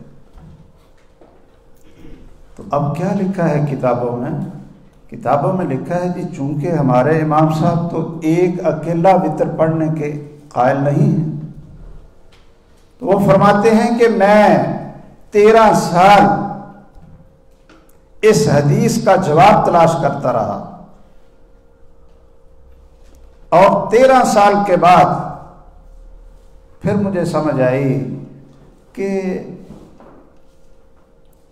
ہم یہ کہہ دیتے ہیں کہ جو راوی بیان کرنے والے تھے ان سے غلطی ہوئی ہے، باقی وتر 3 ہی ہیں اور 1 کو پڑھنا یہ رسول اللہ کی سنت نہیں ہے. راویوں کو کہا کہ یہ راوی بیان کرنے والوں نے غلطی کی. اور میرے بھائیوں، کیا ضرورت ہے 13 سال مغز مارنے کی کہ اس حدیث کا جواب تلاش کرتے کرتے اور پھر بھی سمعنا و اطعنا کی توفیق نہ ہو اور کہہ دے کہ یہ تو بیان کرنے والوں سے غلطی ہو گئی. حدیث ابو محذورہ ہے جس کو دوہری اذان کہتے ہیں. کیوں جی آپ سمجھتے ہیں؟ ڈبل اذان جسے کہتے ہیں کہ اشہد ان لا الہ الا اللہ، اشہد ان لا الہ الا اللہ کو دوبارہ دہرایا جائے، اس کو دوہری اذان، ڈبل اذان کہتے ہیں. اب اس کے بیان کرنے والے ابو محذورہ ہے رضی اللہ تعالیٰ عنہ، اور وہ کیا کہتے ہیں؟ آپ الفاظ سنیں. کہتے ہیں علمنی سنت الاذان یا رسول اللہ، اے اللہ کے رسول صلی اللہ علیہ وسلم مجھے اذان کا طریقہ سکھائیے. علمنی سنت الاذان یا رسول اللہ، اذان کا طریقہ سکھائیے. تو رسول اللہ صلی اللہ علیہ وسلم نے ان کو اذان سکھائی، اور وہ ڈبل اذان تھی. چونکہ میرے ذہن کے مطابق نہیں ہے، میرے امام کے جس کی میں تقلید کرتا ہوں اس کے فتوے کے مطابق نہیں ہے، تو یہ کہنے کی بجائے کہ بھائی ہم نے تو محمد الرسول اللہ پڑھا ہے نا، محمد الرسول اللہ صلی اللہ علیہ وسلم. یہ کہنے کی بجائے آدمی یہ کہے کہ وہ صحابی کو سمجھ نہیں آئی. ابو محذورہ سے خطا ہو گئی کہ رسول اللہ صلی اللہ علیہ وسلم نے تو اشہد ان لا الہ الا اللہ اشہد ان محمد الرسول اللہ، ان کے دل میں ایمان کو ذرا پکا کرنے کے لیے کہا تھا دہراؤ، تو غلطی سے ابو محذورہ نے یہ سمجھ لیا کہ یہ آپ مجھے اذان کا طریقہ سکھا رہے ہیں، تو وہ اسی طریقے پر مکہ میں اذان کہتے رہے. اور نہ ابو محذورہ کو پتہ چلا، رسول اللہ کی زندگی میں اذان کہتے رہے، نہ رسول اللہ نے ان کو ٹوکا، اور مکہ میں رہنے والے کسی صحابی نے ان کو نہ ٹوکا، اور وہ ساری زندگی ڈبل اذان غلط اور خطا کہتے رہے جو ان کو سمجھ نہ آئی. کیا خیال ہے؟ کیوں نہیں؟ ٹھیک ہے. بڑا ظلم ہوا ہمارے بر صغیر میں، بلکہ تاریخ میں. تقلید اور حرمت ائمہ کے نام پر حرمت رسول اور حرمت سنت رسول اور حرمت حدیث رسول کو پامال کیے گئے. اس لیے شاہ ولی اللہ محدث دہلوی رحمہ اللہ نے فرمایا تھا کہ وہ شخص بلغہ حدیث من الرسول المعصوم، جس کو رسول معصوم کی حدیث مل جائے، اس کو پتہ چل جائے کہ یہ میرے پیارے محمد صلی اللہ علیہ وسلم معصوم عن الخطا کی حدیث ہے، اور پھر وہ کہے کہ یہ تو میرے مذہب کے مطابق نہیں ہے، ففی قلبہ نفاق، تو یا تو اس کے دل میں نفاق ہوگا، او حمق جلی، یا وہ واضح طور پر وہ احمق اور جاہل ہوگا، اور یا منافق ہوگا. تو اللہ کے قرآن میں جو سبق ملتا ہے، جو میں نے آیت پڑھی تھی، انما کان قول المؤمنین، کہ مومنوں کا جواب، بلکہ انما صرف، کیوں جی انما کا معنی کیا ہے؟ صرف. مومنوں کا جواب جب ان کو قال اللہ اور قال الرسول سنا دیا جائے، ان کو قال اللہ اور قال الرسول کی دعوت دی جائے، ان کو انما کان قول المؤمنین اذا دعوا الی اللہ ورسولہ لیحکم بینہم، جب ان کو اللہ کا فیصلہ، قال اللہ کے رسول صلی اللہ علیہ وسلم کا فیصلہ، قال رسول اللہ، جب ان کو سنا دیا جائے، تو مومنوں کی بات زبان سے صرف یہ ہوتی ہے، کیا؟ سمعنا. کیوں جی آگے؟ وَأَطَعْنَا، صرف سمعنا نہ کہیں آپ. سمعنا میں تو مومن بھی شامل ہیں، اور یہودی بھی شامل ہیں، اور کفار بھی شامل ہیں، منافقین بھی شامل ہیں. کیوں جی؟ سمعنا میں دونوں شامل ہیں نا. اللہ تعالیٰ نے یہودیوں کے بارے میں کیا کہا ہے کہ وہ بھی کہتے ہیں سمعنا. فرق آگے بڑھتا ہے، فرق آگے والے لفظ میں ہے. سمعنا مومن کی علامت اور ایمان کی شہادت صرف یہ ہے کہ وہ سمعنا کے ساتھ کہے اطعنا، اور یہودیوں اور کفار کی علامت یہ ہے کہ وہ سمعنا کے ساتھ کہیں عصینا. سمعنا کیا کہیں؟ عصینا. میں 2 حدیثیں سناتا ہوں تاکہ پتہ چلے کہ ہمارے بیٹھنے والے بھائی اور بزرگ سارے سمعنا صرف کہتے ہیں یا ساتھ اطعنا بھی کہتے ہیں.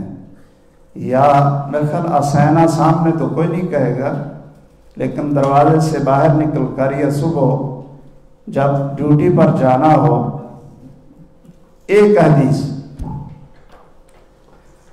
صحیح بخاری کی، صحیح مسلم کی، جون سی بھی احادیث کی کتابیں آپ نکال لیں، چلیے جون سی احادیث کی کتاب نکال لیں، کوئی بھی کسی کی لکھی ہوئی، تو اس میں سیدنا عبداللہ بن عمر، سیدنا مالک بن حویرث، سیدنا وائل بن حجر، سیدنا ابو حمید ساعدی اور 10 صحابہ اور بڑے بہت سے صحابہ، اور رسول اللہ کی سنت اور حدیث بیان کرتے ہیں کہ آپ جب نماز میں رکوع کو جاتے تو رفع الیدین کرتے تھے، رکوع سے اٹھتے تو رفع الیدین کرتے تھے۔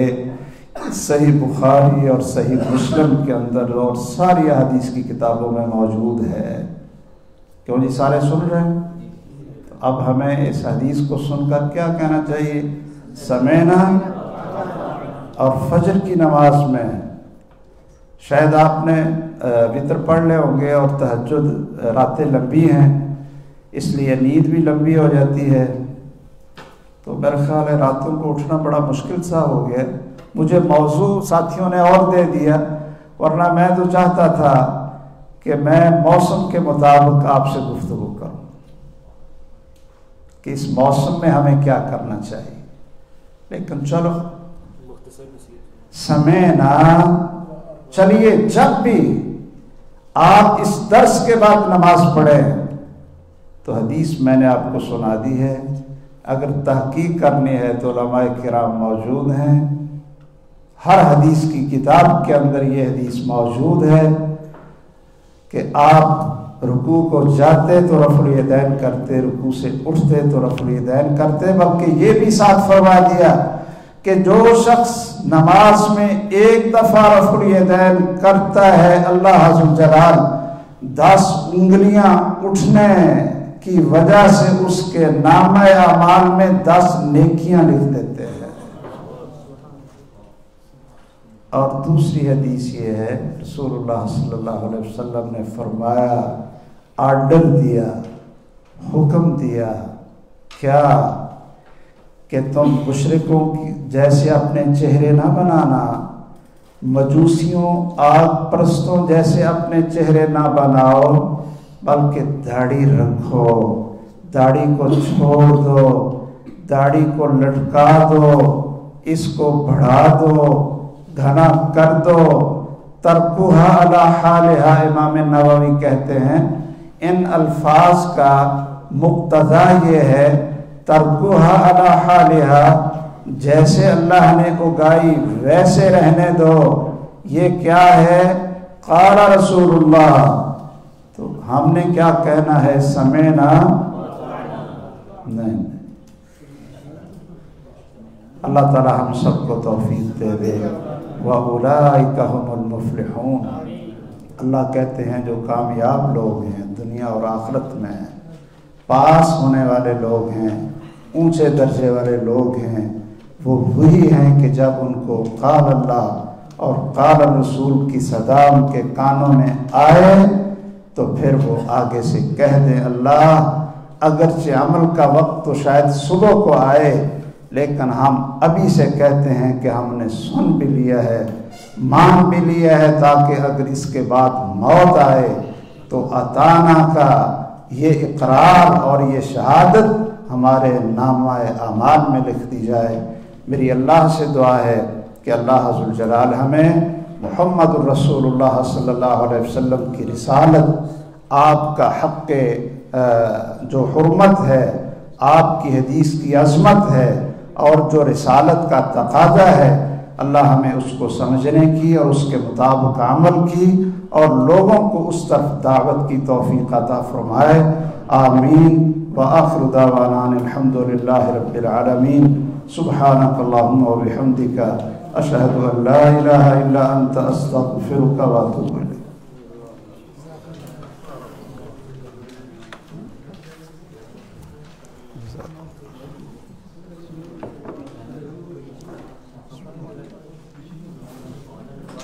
جزاک اللہ خیرا و احسن الجزاء. بارک اللہ فیک. سب موقع ملے گا بے فکر. سب دعا دے دیجیے. ماشاء اللہ بہت اچھے موضوع پر بہت اچھی اچھی باتیں ہم نے سنی. الحمدللہ بہت سی باتیں ایسی تھیں جو ہم نے پہلی بار سنا. اللہ تعالیٰ شیخ محترم کے علم میں برکت عطا فرمائے. اللہ ان کی کوشش ان کی کاوش کو قبول فرمائے. اللہ انہیں جنت الفردوس میں اعلیٰ مقام عطا فرمائے. آمین یا رب العالمین.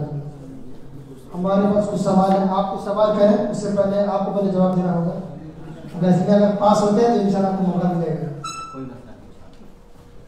سوال نمبر 1, قصہ غرانی کسے کہتے ہیں؟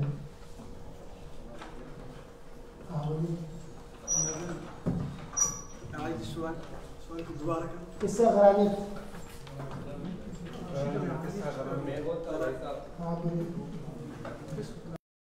ایک قصہ مشہور ہے کہ جب نبی پاک صلی اللہ علیہ وسلم نے کچھ آیات پڑھی, شیطان نے آپ صلی اللہ علیہ وسلم کی زبان سے کچھ کلمات ایسے جاری کروائے جس سے مشرکین مکہ جو ہے وہ خوش ہوئے. اور شیخ البانی رحمہ اللہ نے اس پہ کتاب دی.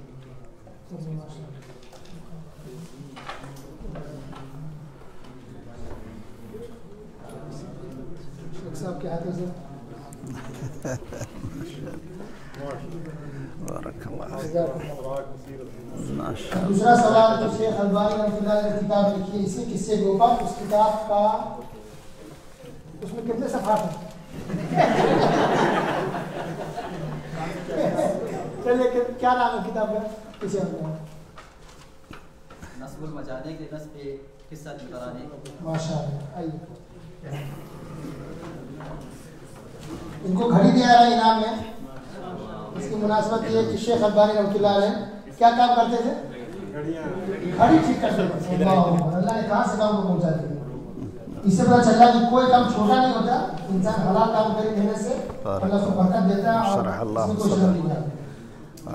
تو آپ ٹائم دیکھتے رہیے اور کتاب پڑھتے رہیے. جزاک اللہ. تیسرا سوال, درس کا عنوان کیا تھا؟ لاسٹ والا حجیت الحدیث. ماشاء اللہ ماشاء اللہ.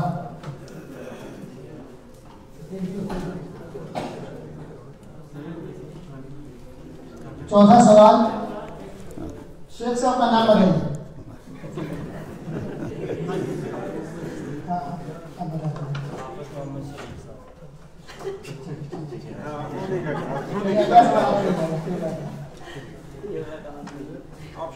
نام سنے آپ لوگ؟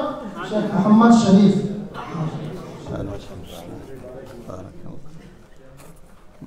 شیخ صاحب نے درس میں امام شافعی رحمۃ اللہ علیہ کا قول ذکر کیا ہے. کیا قول ہے وہ؟ ابھی وہی جن علماء سے ملے ہیں وہ انہوں نے حکمہ کی تعریف کی ہے وہ اللہ کے نبی کی حدیث کی. نہیں یہ کون دوسرا پڑھتا ہے؟ یہ بھی کیا. یہ بھی ہے.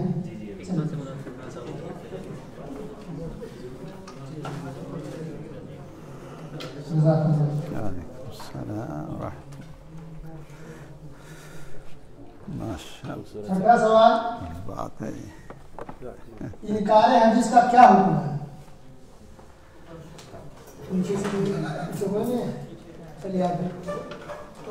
کفر ہے. حدیث کا کوئی انکار کر دے انسان کافر ہو جاتا ہے.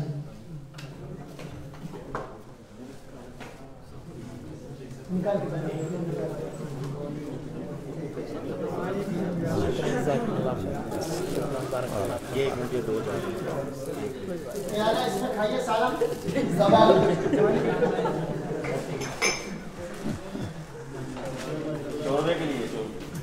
چلیے. اگلا سوال, انکار حدیث سے بہت سے شبہ پیش کیے جاتے ہیں. اس کے لیے کوئی 2 شبہ بتائیے. آپ انعام لے لیے. کوئی نیا چہرہ نہیں, آپ انعام ملا نا. کوئی نیا چہرہ جو اپنے جواب نہیں دیا. ہاں جس نے حدیث اور قرآن کا انکار کیا. ہاں تو شبہ کیا پیش کرتے ہیں, کیوں انکار کرتے ہو, کیا مطلب ریزن بتاتے ہیں؟ ریزن ہے جیسے بتاتا ہے کہ حدیث میں یہ چیز ایسے ہے اور وہ 300 سال بعد میں لکھی گئی ہے. ہاں یہ بعد میں لکھی گئی تو محفوظ کیسے ہوگا؟ ان کا نام امام ہے. حقیقت میں نام ہے ہمارے کا یہ کمپنی ہے یہ ان کے شاگرد ہے شیخ کے شاگرد ہے اللہ چلیے کوئی اور شبہ کو بتائیے کون ہاں آپ بولیے ہاں ایک حدیث میں کچھ اور بات اس میں کچھ اور الگ مظاہر ہے حقیقت میں نہیں ہے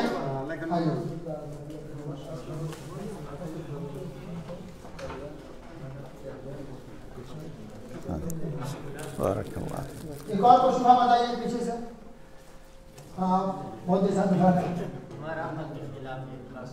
ہاں ساری میں کچھ نہ کرے خلاف ہے اب یہاں سے جواب دینا ہے کہ منکر حدیث کو کیا جواب دیں گے کیسے جواب دیں گے ہاں کوئی ایک جواب ہے بہت سارے جواب نہیں بولیں گے قرآن میں کئی ایسے آیات ہیں جو ظاہرتاً ایک دوسرے کے اچھا اور پھر حدیث کو قرآن کی بھی انکار کرنا پڑے گا اور اس کو تو مانتے ہیں وہ آئیے اور کیا جواب ہوگا ہاں صحابہ کرام کے زمانے میں یعنی قرآن مجید یہ نازل نہیں ہوتا کتاب کی شکل میں یہ صحابہ کرام نے اس کو مرتب کیا تھا لکھا ہے اس نے حدیث کو بھی لکھا ہے آئیے ماشاء اللہ اب تو سونے سے جا رہے تھے ماشاء اللہ ابھی ٹھنڈی ہے موسم کے حساب سے پایا بنائیں یا کپڑے میں بنائیں اور کیا جواب دیں گے آپ بہت دیر ساتھ ہیں ماشاء اللہ اس میں ایک جواب یہ بھی ہو سکتا ہے کہ جب تک ہم حدیث کو نہیں مانیں گے قرآن کا بھی اقرار نہیں ہوگا کیونکہ قرآن کو ثابت کرنے کے لیے ہمیں حدیث چاہیے ماشاء اللہ زبردست کہاں سے فیصلہ میں سے آپ دیا ہے ملتان سے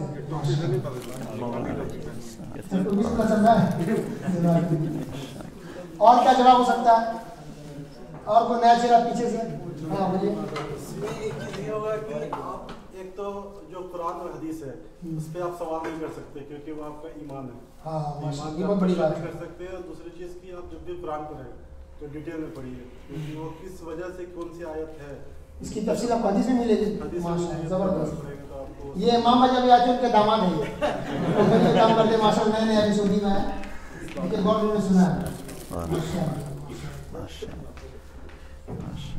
اور کیا جواب ہوگا اور کوئی نیا چہرہ ہاں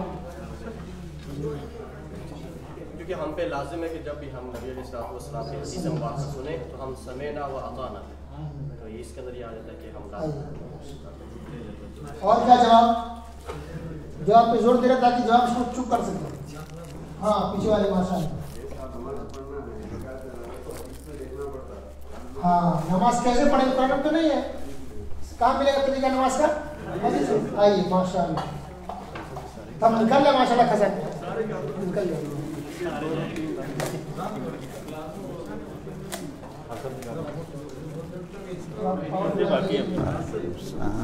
بارك الله فيك خيريات ٹھیک اللہ تعالی السلام علیکم ماشاء سوال کر لیں باری باری سب ٹرائی کرتے ہیں جب تک یہ اس میں سے اگلا اگلا سوال اور کیا جواب دیں گے ہاں آپ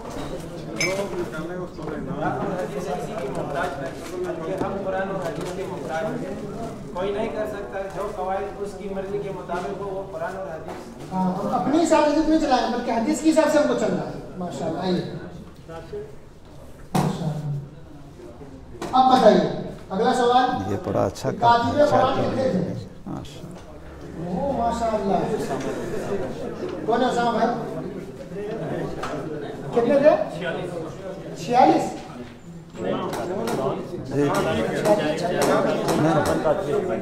کاتب قرآن 46 تھے امام زرقانی نے لکھا ہے ہاں ماشاء اللہ 46 جواب صحیح آئیے کتنے تھے 46 اور کاتب حدیث کتنے تھے ہاں نہیں صاحب 56 ماشاء اللہ بہت اچھے سنے آپ دو کر دے دو لیکن انعام جگہ مختلف ہے ہمارا الگ حساب سے کچھ پایا کھانے کے لیے کچھ آپ سیویاں کھائیں آپ کچھ چائے پینے کے لیے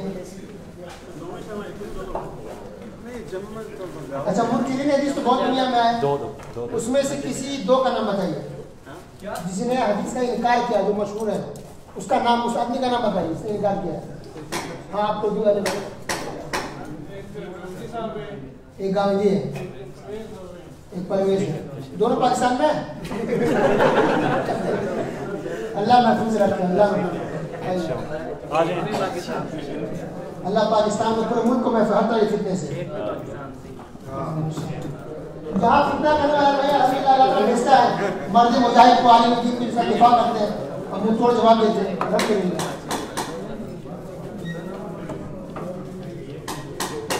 کوئی ایک دو کا اور نام بتائیے جو انڈیا میں ہو، کچھ پاکستان میں زالان ہو رہے ہیں. ہاں سر سید احمد، یہ انڈیا کے. علی گڑھ یونیورسٹی کس نے بنایا ہے؟ یہ دینے ہیں، یہ دینی ہے. اچھا اچھا، بارک اللہ. تھوڑا باریک سوال ہے، شاید کسی کے لیے آسان نہیں. حمام بن منبہ کون تھے، کس کے شاگرد تھے؟ ماشاء اللہ، واقعی مقام سنے ماشاء اللہ. بس میں کوئی سوال ہے پھنسے، آپ لوگ پھنس نہیں پا رہے ہیں، کیسے پھنسایا جائے؟ اصول تلقی میں کون سا قاعدہ بتایا گیا؟ آپ نے جواب نہیں دیا. اب جواب دیا ابھی تک کوئی نئے آدمی؟ ہاں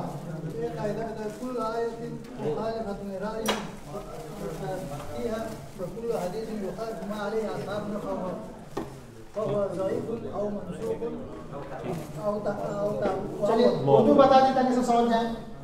تو یہ قاعدہ ہے جو اصول تلقی کتاب ہے، اصول فقہ میں انہوں نے یہ قاعدہ لکھا. کیا قاعدہ لکھا ہے؟ جو احادیث ہمارے اصحاب جو اصحاب الفقہ کے رائے کے مخالف ہو، یا وہ حدیث تعویل شدہ ہو، یا ضعیف ہوگا یا منسوخ ہوگا. یعنی کوئی بھی ایسی حدیث آ جائے جو ان کے مسلک یا ان کے فقہا کے فتویٰ یا قول خلاف ہو جائے تو فتویٰ قول نہیں چھوڑیں گے، بلکہ حدیث کو یا تو ضعیف کر دیں گے یا تو منسوخ کر دیں گے، یا کچھ نہ کچھ گھما پھرا کے حدیث کو سائڈ کریں گے اور اپنی بات پیش کریں گے. کتنی خطرناک بات ہے یہ، استغفر اللہ. حالانکہ اصول پر بہت بڑی چیزیں مانی جاتی ہے، لوگ پڑھتے ہیں. انسان کو تعصب پرست ہونا چاہیے، کبھی انسان حق کو مانتا. اگلا سوال، ابو محذورہ کی ملاقات نبی صلی اللہ علیہ وسلم سے ہوئی ہے یا نہیں؟ کیسے کوئی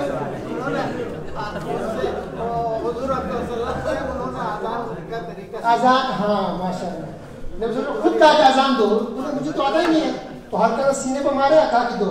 ان کی آواز اچھی تھی تو ماشاء اللہ مؤذن وہ بھی بنے، مکہ کے مؤذن. اگلا سوال، خبر واحد ہمارے لیے حجت ہے یا نہیں؟ پیچھے والے تلاوت بھی کیے تھے ماشاء اللہ اس سے پہلے پروگرام. حافظ نعمان صاحب نہیں ہے، پورا درس کو خبر واحد ہمارے لیے حجت ہے یا نہیں؟ پوری محنت برباد ہوگی تب. آئیے، ہے خبر واحد ہمارے لیے حجت ہے، اس میں کوئی شک ہی نہیں. یہ بات اور واضح ہوگی اگلے سوال سے کہ زیادہ تر حدیثیں خبر واحد سے ہیں یا متواتر سے. اگلا سوال کوئی ایک ہم رہیں گے، سب جواب دے چکے ہیں. ہاں آپ بولیے. ہاں زیادہ حدیثیں واحد احاد ہیں، متواتر کم ہے. تو اگر خبر واحد اور حجت نہیں ہوئی تو ہمارا اسلام پورا ٹوٹ جائے گا، ہم عمل نہیں کر سکتے. متواتر بہت ہے، گنے چنے، اکثر احاد ہے، خبر واحد زیادہ تر ہے. ماشاء اللہ. اگلا سوال، رفع یدین کرنے کی فضیلت کیا ہے؟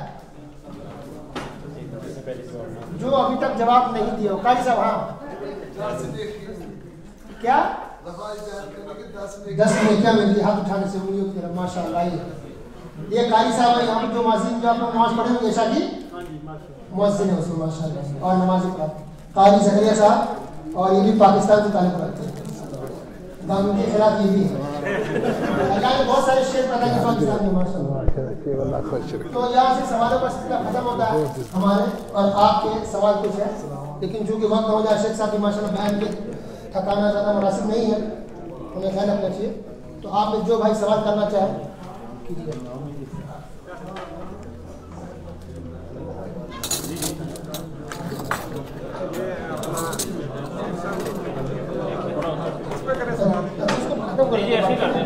ایک منٹ کچھ انعام بچے ختم کر دیتے ہیں. آپ میں سے کوئی یہ بتائیے کوئی ایک ایسی بات جو آپ پہلی بار سنا اچھی طرح سے ایمانداری کے ساتھ جو آج پہلی بار سنا. ہاں ساتھ ساتھ پیچھے فضیلت. ہاں ماشاء اللہ.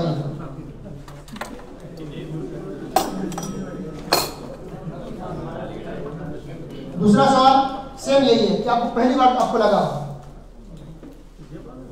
ہاں آپ اللہ کے نبی صلی اللہ علیہ وسلم نے جو یعنی جو قرآن پڑھ رہے تھے تو جو قرآن میں کچھ لات اور عزا کے حق میں جو چیزیں ہاں وہ بھی صحیح بات ہے. چلیے آئیے. کون نہیں ملا؟ نہیں ملا سے پوچھے کیا نہیں ہوا. نہیں ملا صاحب کون ہے میں؟ ہاں بولیے آپ بولیے. آپ کو کیا اچھا لگا؟ بہت زبردست دل کو چھو گیا.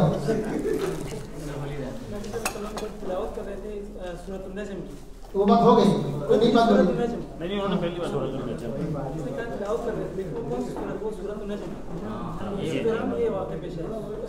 پہلی بار سنے. چلیے آئیے. اور کوئی بھائی جنہوں نے پہلے ساتھ میں کھڑا تھا. آپ کو نہیں ملا نا؟ آپ نہیں آپ کو مل چکا ہے ساتھ والے. ہاں جی بتائیں. ماشاء اللہ تشریف لائے. بالکل نہیں بات. اور ایک نام میں اسی دینا چاہوں گا ہمارے صاحب ماشاء اللہ ہر درس میں ماشاء اللہ پہنچ جاتے ہیں. میں دیکھا سلطانہ میں ہو, بدیہ میں ہو, اگر مدیرہ میں ہو, ماشاء اللہ پیش جاتے آپ کے لیے. اللہ ہم سب کو شوق دے, جذبہ دے. بڑی بات ہے. جزاک اللہ. چلیے آپ کے لیے بھی ہے. جزاک اللہ.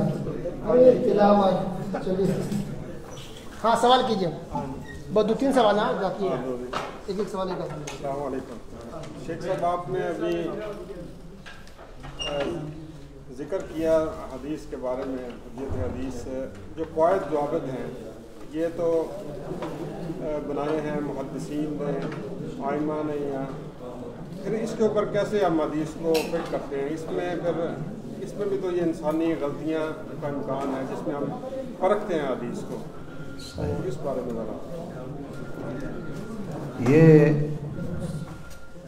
اہل علم کے لیے اور طلباء کے لیے جو پڑھنے پڑھانے والے حضرات ہیں اور جو دعوت میں اور تبلیغ میں متحرک رہتے ہیں ان کے لیے یہ سوال بہت اچھا ہے.